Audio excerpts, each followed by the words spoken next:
what I've come to learn with money is that it's a relationship. As you know, like, I think it's 1792 is when the US dollar was created. Think about what they did before that. What was money?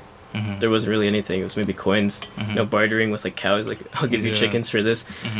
That the most wealthy people in that time and the relationship with money then today still exists. It's the same relationship, it's just a different tool. It's like a different, like, you're giving something that's paper or like whatever the case is in Canada, it's like a different, you know, different material. But the idea is that it's your relationship with money that will determine how wealthy you become over time. So for me, it's like, if you're talking about the 9 to 5, it's not like working a job is bad. I think it's amazing to work a job. I think you should, because at a certain point, like, we need that. You know, imagine no one worked a job and everyone was just like a business owner. What would happen to the world? It'd just fall apart.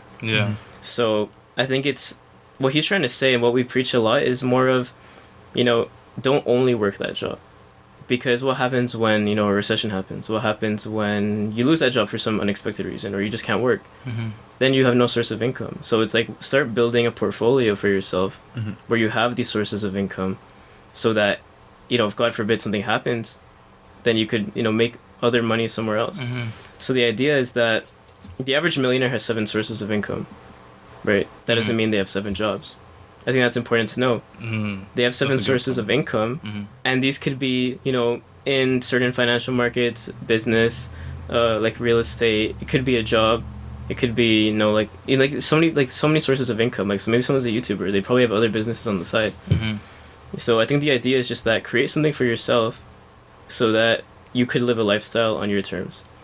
So you don't have to work for someone else. What do you think stops young people from actually getting into entrepreneurship? Or it's the fact, so I'm going to divide it in a couple ways. So something that we talk about a lot is this thing called the cash flow quadrant. So there's 4 types of people in the world. You have employees, which are like 60% of people that work for someone else.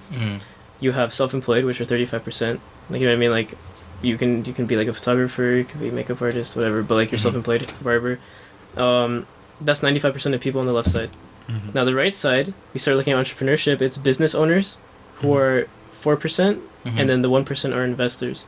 So what entrepreneurs try to do is kind of get you from the left side to the right side.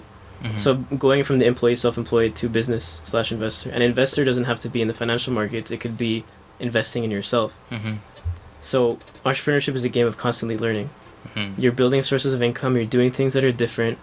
But so many people fail at it because they don't have the right mindset. I think it comes down to mindset.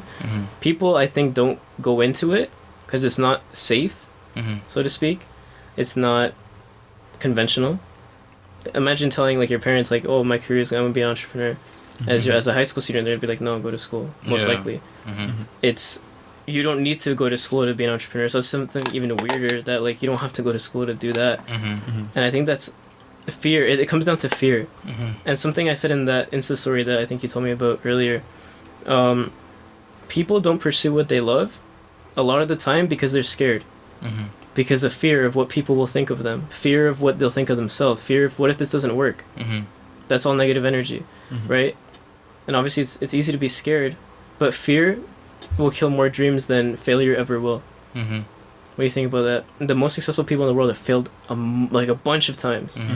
Like Tesla was almost like bankrupt. You know what I mean? Like you look at Jeff Bezos and Amazon. I don't know if you've seen the picture. It was kind of like everyone like makes it a meme, where he's like in his office. This is Amazon.com and like the most goofy writing. This is in 1999 or something like that. These people have failed so many times, and if someone had told them this isn't gonna work and they stopped, think about it. We would have had no Amazon. We would have had no Tesla, no Facebook.